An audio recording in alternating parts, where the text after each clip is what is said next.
നബിദിനം വഹാബികൾക്ക് ഇബ്ലീസ് അയച്ച കത്ത് പുറത്തായി. സമീപകാലത്ത് സോഷ്യൽ മീഡിയയിൽ ഏറെ പ്രചരിക്കുന്ന ഒരു കത്ത്. ആ കത്ത് തുടങ്ങുന്നത് ഇങ്ങനെയാണ്: ഇബ്ലീസ് വഹാബികൾക്ക് കത്തയക്കുകയാണ്. സ്നേഹം നിറഞ്ഞ എന്റെ വഹാബി സുഹൃത്തുക്കളും കൂട്ടാളികളും അറിയുന്നതിന് സ്വന്തം ഇബ്ലീസ് എഴുതുന്നു. റബീഉൽ അവ്വൽ ആരംഭിച്ചതു മുതൽ എന്നെ പോലെ തന്നെ നിങ്ങളും വലിയ വെപ്രാളത്തിലാണെന്ന് എനിക്കറിയാം. ഈ മാസം എനിക്കുണ്ടാവുന്ന അസ്വസ്ഥതകൾ ഒരിക്കലും പറഞ്ഞറിയിക്കാൻ സാധ്യമല്ല. റബീഉൽ അവ്വൽ 12 അടുത്തു വരികയാണ്. എങ്ങനെ അത് തരണം ചെയ്യുമെന്ന് മനസ്സിലാവാത്തതുകൊണ്ടാണ് ഈ കത്തെഴുതുന്നത്. കാലങ്ങളോളമായി ഞാനും നിങ്ങളും പഠിച്ച പണി 18 വയറ്റിയിട്ടും മുസ്ലിം ലോകം കൂടുതൽ ഊർജ്ജസ്വലതയോടെ നബിദിനാഘോഷം നടത്തുന്നുവെന്നത് വളരെ നിരാശാജനകമാണ്. നിങ്ങളുടെ കൂട്ടാളികളായ മൗദൂദികൾക്കും ചാഞ്ചാട്ടം തുടങ്ങിയിട്ടുണ്ട്. അടുത്തിടെ അവരുടെ നബിദിന സമ്മേളനങ്ങളുടെ പോസ്റ്ററുകളും പ്രത്യക്ഷപ്പെടാൻ തുടങ്ങിയിരിക്കുന്നു എന്നത് വളരെ ആശങ്കാജനകമാണ്. വളരെ മനോവിഷമത്തോടെ എനിക്ക് നിങ്ങൾ ഒരു കാര്യം ഉണർത്താനുണ്ട്. പരസഹസ്രം വർഷങ്ങളായി എന്റെ പേര് കേൾക്കുമ്പോൾ മുസ്ലിങ്ങൾ ലഅനത്തുല്ലാഹി അലൈഹി എന്ന് പറയുന്നു. മറ്റുള്ളവർ പറയുന്നത് പോലെ നിങ്ങളും അങ്ങനെ പറയുന്നതിൽ എനിക്ക് വലിയ ദുഃഖമുണ്ട്. സുജൂദ് അള്ളാഹുവിന് മാത്രം എന്ന നല്ലൊരു മുദ്രാവാക്യം മുഴക്കിയനാണ് ഞാൻ ശപിക്കപ്പെട്ടവനായത് എന്നത് നിങ്ങൾക്കറിയാമല്ലോ. സഹായാഭ്യർത്ഥന അള്ളാഹുവിനോട് മാത്രം എന്ന നിങ്ങളുടെ പ്രമേയത്തെക്കാൾ നല്ലൊരു മുദ്രാവാക്യമായിരുന്നു അത് ഞാനന്ന് മുഴക്കിയിരുന്നത്. ഒരേ മുദ്രാവാക്യവുമായി മുന്നോട്ടു പോകുന്ന നമ്മൾ തമ്മിൽ ഐക്യം സുദൃഢമാക്കണം. ആദം നബിക്ക് സുജൂദ് ചെയ്യാതിരുന്നത് ഒരു തെറ്റാണെന്ന് എനിക്ക് ഇപ്പോഴും തോന്നുന്നില്ല. അള്ളാഹു അല്ലാത്തവർക്ക് സുജൂദ് ചെയ്യൽ ശിർക്കാണെന്ന് നിങ്ങൾക്കറിയാമല്ലോ. നിങ്ങളുടെ പല മൗലവിമാരും എന്റെ ഈ നിലപാട് ശരിയായിരുന്നു എന്ന് അഭിപ്രായപ്പെടുന്നുണ്ട്. അത് പുറത്തു പറഞ്ഞാൽ മറ്റൊരു ഗ്രൂപ്പും കൂടി ഉണ്ടാവുമെന്ന് കരുതിയാണ് മൗനം പാലിക്കുന്നത് തന്നെ അവരെ.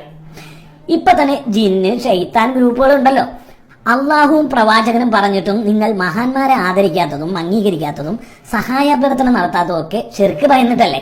ചുരുക്കി പറഞ്ഞാൽ നമ്മൾ രണ്ടുപേരുടെയും നിലപാട് ഒന്ന് തന്നെയാണ്.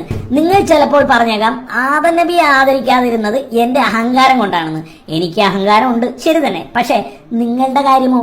മദ്ഹബിന്റെ ഇമാമുകളെയും നിങ്ങൾ അംഗീകരിക്കാത്തത് അവരെക്കാൾ വിവരം നിങ്ങൾക്കാണെന്ന അഹങ്കാരം കൊണ്ടല്ലേ? തറാവീഹ് 20 റക്അത്ത് നിസ്കരിക്കാത്തതും ജുമാക്ക് 2 ബാങ്ക് കൊടുക്കാത്തതും ഖലീഫ ഉമർ ഉസ്മാനും ഒക്കെ കൊള്ളരുതാത്തവരും അവരെക്കാൾ കാര്യം മനസ്സിലാക്കിയവർ നിങ്ങളാണെന്ന അഹങ്കാരം കൊണ്ടല്ലേ? നിങ്ങളുടെ അഹങ്കാരത്തിന്റെ പട്ടിക ഞാനിവിടെ ഇപ്പോൾ വിശദീകരിക്കുന്നില്ല. ഏതായാലും അഹങ്കാരത്തിന്റെ കാര്യത്തിൽ നിങ്ങൾ തന്നെയാണ് എന്നേക്കാൾ മുമ്പിൽ. ഞാൻ ആദമിനെ മാത്രമേ നിന്ദിച്ചിട്ടുള്ളൂ. നിങ്ങളോ സ്വഹാബാക്കളെ, ഇമാമുകളെ, ഔലിയാക്കളെ, ശുഹദാക്കളെ, ഉലമാക്കളെ, പ്രവർത്തനങ്ങളുടെ കാര്യത്തിലും ഞാനും നിങ്ങളും ഒന്ന് തന്നെയാണ്. എല്ലാ പ്രവർത്തനങ്ങളും സ്വീകരിക്കപ്പെടുന്നത് നിയ്യത്തനുസരിച്ചാണല്ലോ എന്നാണ് ഇസ്ലാം പഠിപ്പിക്കുന്നത്. അതുകൊണ്ട് തന്നെ നിയ്യത്ത് തകിടം മറിക്കാൻ ഞാൻ പരമാവധി നിൽക്കാറുണ്ട്. നോമ്പിനും നിസ്കാരത്തിനും ഒളുവിനും ഒന്നും തന്നെ നിയ്യത്ത് വേണ്ട എന്ന് നിങ്ങൾ പഠിപ്പിക്കുന്നത് കൊണ്ട് എനിക്കും ബുദ്ധിമുട്ടില്ലാതെ തന്നെ ആരാധനകൾ അസാധുവാക്കാൻ കഴിയുന്നുണ്ട്. പിന്നെ സലാത്ത് ചെല്ലുന്നത് കേൾക്കുമ്പോൾ എന്റെ കരൾ ഉരുകി പോവാറുണ്ട്. സലാത്തിന്റെ കാര്യത്തിൽ എന്നേക്കാൾ തന്ത്രപരമായാണ് നിങ്ങൾ ഇടപെടുന്നതെന്ന് പറയാതെ വയ്യ. സലാത്ത് ഹൽക്കയും ദിക്ർ ഹൽക്കയും ബിദ്അത്താണെന്ന് പറഞ്ഞ് മുസ്ലിങ്ങളെ പിന്തിരിപ്പിക്കുന്ന നിങ്ങളോട് എനിക്കുള്ള കടപ്പാട് പറഞ്ഞറിയിക്കാൻ കഴിയാത്തതാണ്. പിന്നെ കൂട്ടമായിരുന്നു സലാത്ത് ചൊല്ലുന്നതിനെ വിമർശിക്കുന്ന നിങ്ങൾ ഒറ്റയ്ക്കിരുന്നും സലാത്ത് ചൊല്ലാറില്ല എന്നത് എന്നെ വളരെ സന്തോഷിപ്പിക്കാറുണ്ട്. അതുപോലെ വളരെ പ്രതിഫലമുള്ള റമദാന്റെ രാവുകളിൽ 11 റക്അത്തിനേക്കാൾ കൂടുതൽ നിസ്കരിച്ചാൽ നരകത്തിലായി പോകുമെന്ന് പറഞ്ഞ് മുസ്ലിങ്ങളെ പിന്തിരിപ്പിക്കുന്ന നിങ്ങളെ ഞാൻ എങ്ങനെയാണ് അഭിനന്ദിക്കേണ്ടത്? അൽ ഫാത്തിഹ എന്ന് കേൾക്കുമ്പോൾ എന്നേക്കാൾ വേഗത്തിൽ ഓടുന്നത് കാണുമ്പോൾ സത്യത്തിൽ ഞാൻ പൊട്ടിച്ചിരിക്കാറുണ്ട്. എന്റെ പേടി സ്വപ്നമായ ബദർ ദിനം, മിഹ്റാജ് രാവ്, ബ്രാത്ത് രാവ് തുടങ്ങിയ പുണ്യരാത്രങ്ങളിൽ ആരാധനയിൽ മുഴുകുന്ന മുസ്ലിങ്ങളെ കാണുമ്പോൾ എനിക്ക് കലി സഹിക്കാൻ പറ്റാറില്ല. എങ്കിലും ഈ ദിനങ്ങൾക്കൊന്നും പ്രാധാന്യമില്ലെന്ന് പറഞ്ഞ് സുന്നത്ത് നോമ്പുകളും ഇബാദത്തുകളും മുടക്കുന്ന നിങ്ങളോട് ഞാൻ എന്നും കടപ്പെട്ടവനായിരിക്കും. ഇത്രയും ഞാൻ എഴുതിയത് ഒരേ നിലപാടും ആശയവുമുള്ള നമ്മൾ ഐക്യപ്പെടണം എന്ന് പറയാൻ വേണ്ടിയാണ്. ഇപ്പൊ കണ്ടില്ലേ, ഏക സിവിൽ കോഡ് വിഷയത്തിലേക്ക് പലരും ഒന്നിക്കുന്ന ഈ ഘട്ടത്തിൽ നമ്മുടെ വിഷയത്തിൽ നമ്മൾ ഒന്നിക്കണം. മൗദൂദികളെയും തബ്ലീഗുകാരെയും കൂടെ കൂട്ടി നമുക്കൊരു മുന്നണി ഉണ്ടാക്കുന്ന കാര്യം കൂടി ആലോചിക്കണം. ഐക്യത്തിന് തയ്യാറുള്ള എല്ലാ സങ്കരവർഗങ്ങളെയും നമുക്ക് ഒന്നിച്ചു കൂട്ടണം. പിന്നെ മുന്നണിയായി കഴിഞ്ഞ് എപ്പോഴും എന്റെ കൂടെ തന്നെ നിങ്ങൾ വേണം, അത് ഞാൻ പറഞ്ഞേക്കാം.